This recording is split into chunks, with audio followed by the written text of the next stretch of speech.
Hi, what's up? Hello, my name is Liz, and you're watching For Booking Out Loud.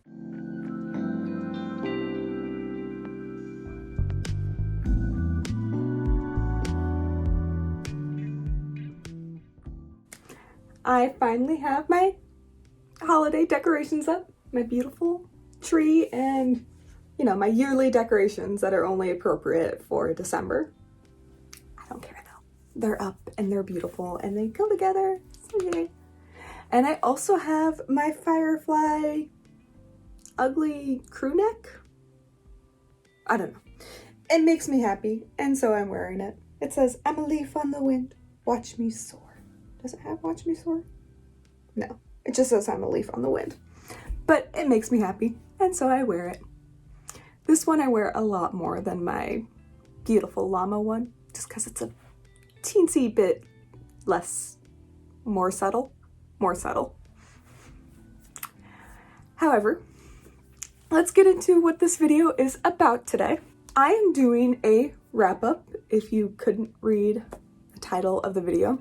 However, if you notice, this is a part 1. I participated in 3 readathons this month, one of which ended halfway through the month, and 2 which expanded the whole month. And so I decided to do one wrap-up for each whole month readathon, and then a separate 3rd wrap-up for everything else. But I thought it would be appropriate to do that just because, as you might have realized, I read a ton of books, and this month in particular I read 36 books. So I'm still going to be talking about 10 books each video. And this way I can give every single book I read this month the attention it kind of deserves. And I can separate them a little bit by genre. And if you're interested in nonfiction, then you can watch this video. If you're interested in a digithon, you can watch my next video. And if you're interested in everything else, so the random books I picked up this month, you can watch my 3rd video. And I will link each video as they come out to my previous ones, and I hope that this interests you. And to make everything easier too, I'm just gonna order the books by the ones that I liked the most to the ones that I liked the least in each. So if you're interested in the ones that I like the most, just watch the first little bit of the video and log out. That's perfectly fine. Or if you want to know which one I like the least too, just skip to the end of the video and that's fine. I feel like I'm gonna hit this tree a lot and this is a bad idea. But let's get into it. This is the Nonfiction November wrap-up. So it's all nonfiction. I read a total of 8 books, or 3,158 pages, which is honestly to me quite amazing. I did do 1 audiobook, which I count as pages because I read it. Yes. And there was a couple of hefty books in there, so that's why it's such a large amount of page count. A large page count. Words.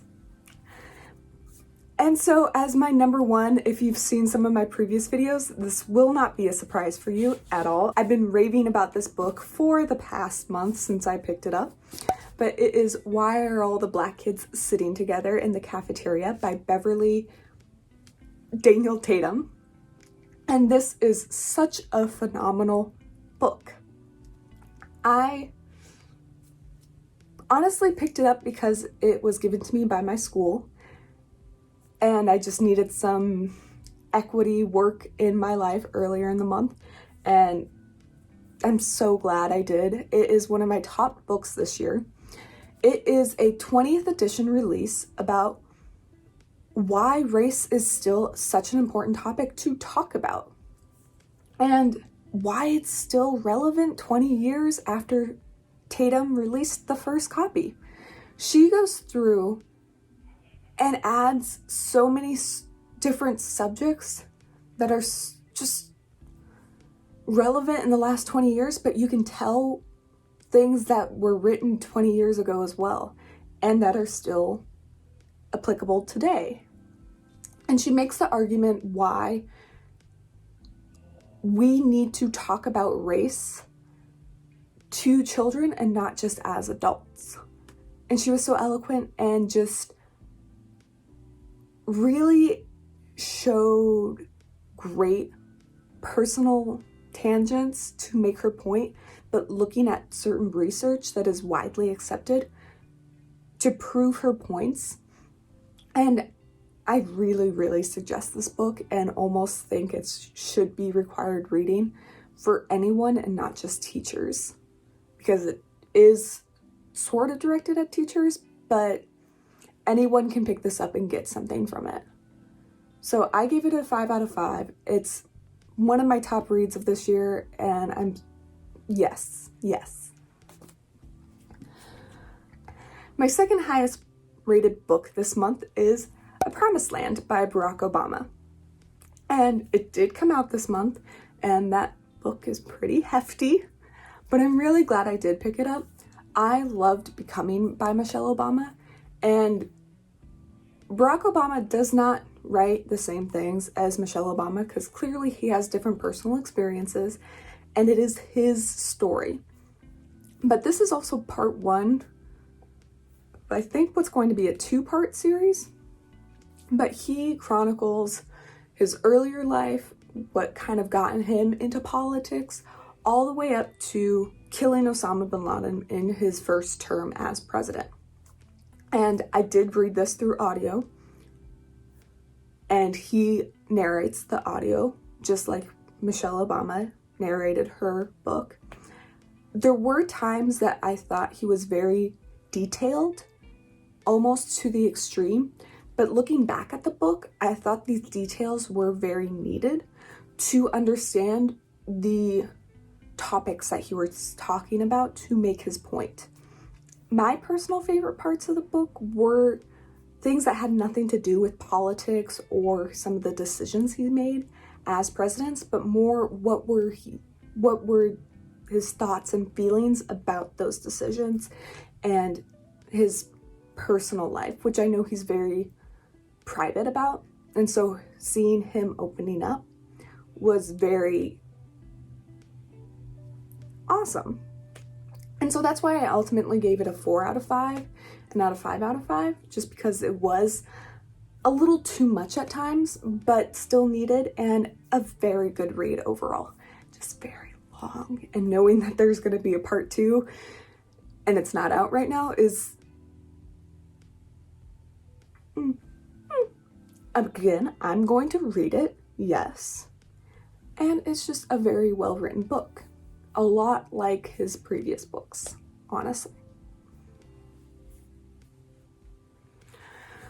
So the third highest rated book that I read during this month is called A Mind Spread Out on the Ground by Alicia Elliott. And it's actually written by an Indigenous author talking about how a lifetime or generations of trauma affects future generations and the current generation. And Elliott writes this book in essay formats, and she explores different racial ideals in North America and Canada, because she's moved from both, to food inequity, to abuse, and just the sense of belonging, and just trying to figure out these questions that relate to her and the Indigenous community as a whole.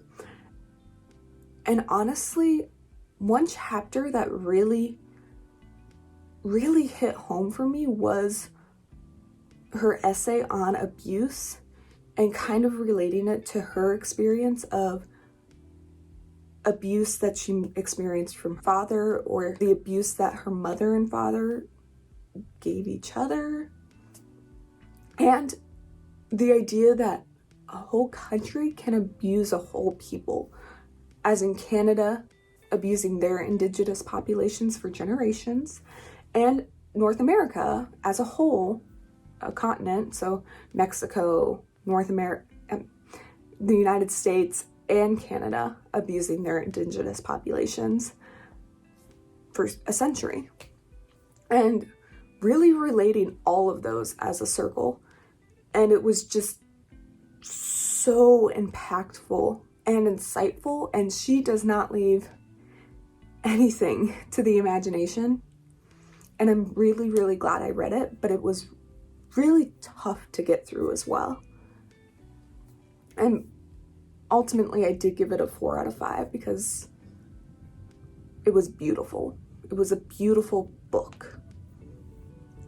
Now, number 4 from this month is Stamped from the Beginning by Abram X. Kendi. I love Kendi's How to Be an Anti-Racist, and I've been looking forward to this book for a very, very long time. I'm really glad I did get to read it during this month. Again, it's a very hefty book, but it has a ton of information in here. He chronicles how from the beginning there have been racist inclinations in the United States till now, and how the policies, the people, the books, the media, all of it is racist in some way, and how they're just made to push down people and to keep other people on top. So that's why it's called Stamped. And it is so thorough. It's beautiful. It is beautiful. But if you are not history oriented, or you're not ready to really sit down and ingest a very fact-based book where it's fact after fact after fact, I don't think this is a book you should pick up. I know there's a young adult version, which I'm really excited to pick up later, and I want to read it as well. So I'm gonna keep my eyes on that and eventually pick that one up as well. But I do really suggest it if you're looking for an anti-racist book about Black history. The 5th highest rated book I picked up this month is called On Writing by Stephen King. And as you all are aware, I have been reading a ton of Stephen King because I need to get through my collection. And so it was just really, really good to read a memoir about Stephen King, and then also his philosophy kind of on writing, because this book is broken up into those two facts, I guess. The first half is kind of his autobiography, and the second half is some tips on writing. Both really great.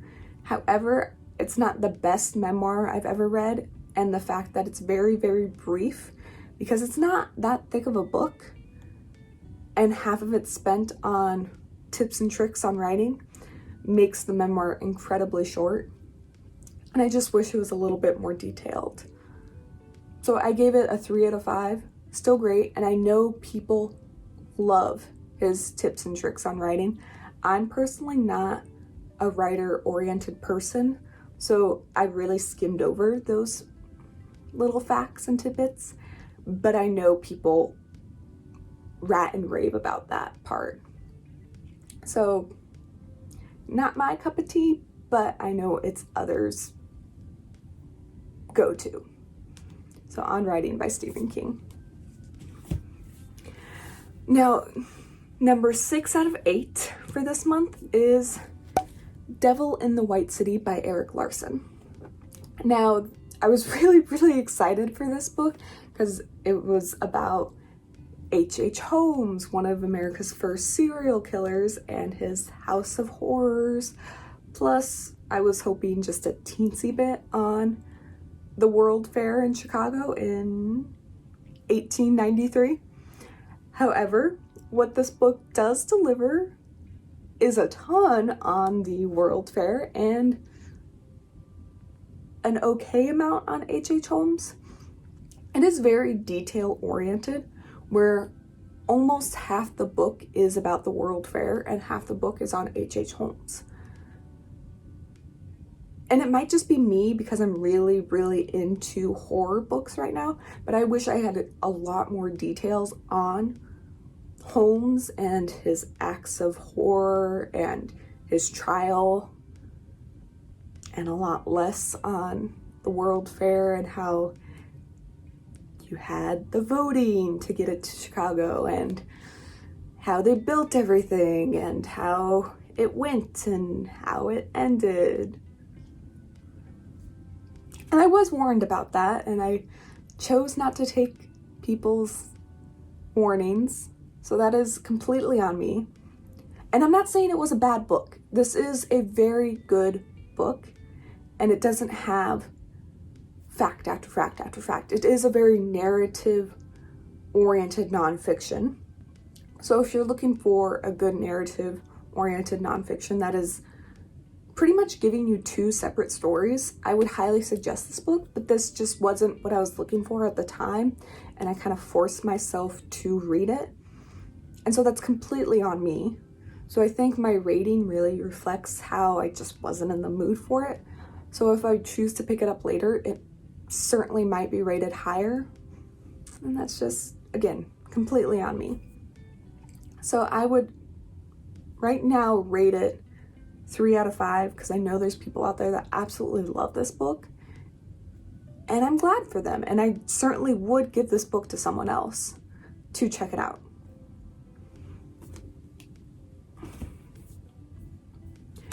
Now, 7 out of 8 is this Imagined Communities by Benedict Anderson. I rated this book a 2.5 out of 5.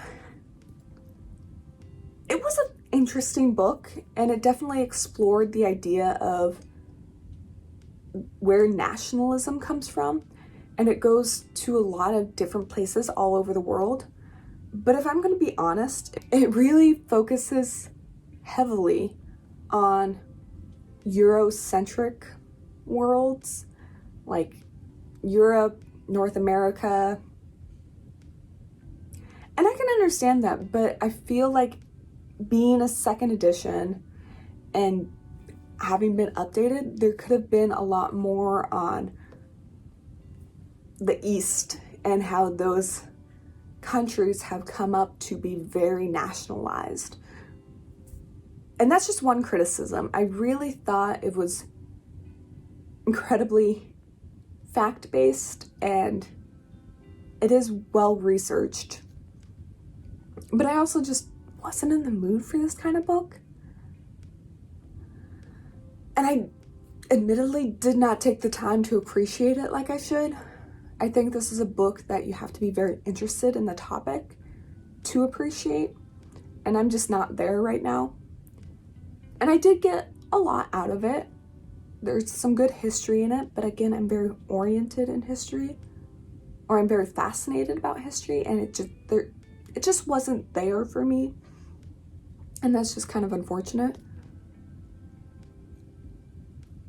But there was some very interesting facts in there.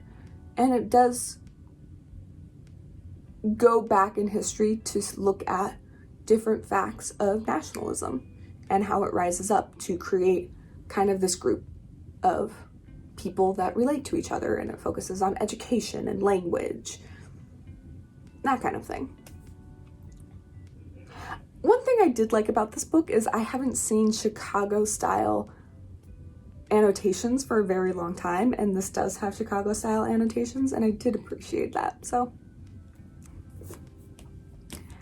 now the last book I read and the lowest rated book of Nonfiction November is A Room of One's Own by Virginia Woolf. I wanted to pick this up because I forgot I owned it, and it's been hanging on my shelf forever, and it's a nonfiction, so I needed to read it. It's one of the shortest books I own, and it's just Virginia Woolf arguing that women should have the time and ability to be creative, whether it's in writing, science, or whatever her passions are. And she takes this idea of what if Shakespeare had a sister that was just as educated and a genius as he is, and how society at the time, and when Virginia Woolf was alive, would have crushed her ambitions to smithereens and not given her time to be creative like Shakespeare was. And it's really arguing for women's rights, basically. I thought it was great. I mean, I love the basis of the arguments, and I'm all for women's rights. However, I'm just not a fan of the writing style in here, and I don't know if I would hand this to someone as a cornerstone of women's rights essays. I think there's a lot of contemporary stuff out there that's more relatable now that I would go to first. I think it's a good read if you are curious, and I would recommend it. And I do enjoy Virginia Woolf's work, so in that sense I would recommend it. So I gave it a 2.5 out of 5, and I would just be on the lookout for someone I could recommend it to. So that was my Nonfiction November, and I hope you maybe found something you enjoyed or you might want to pick up later. I personally had a great reading month in the nonfiction sense, and I hope you all did too if you participated. I'm excited for the nonfictions that I didn't pick up this month and I still need to read personally, and I'll keep you updated in the future on those. And I hope you have a wonderful day. I will see you next time for my Indigathon wrap up. Bye. Okay, I'm going to be looking at my computer, which is down there, so I apologize if I'm not making eye contact ahead of time. So this is the Nonfiction November wrap up. Better. So whole people, as in Canada, abusing their indigenous population. And she was so eloquent,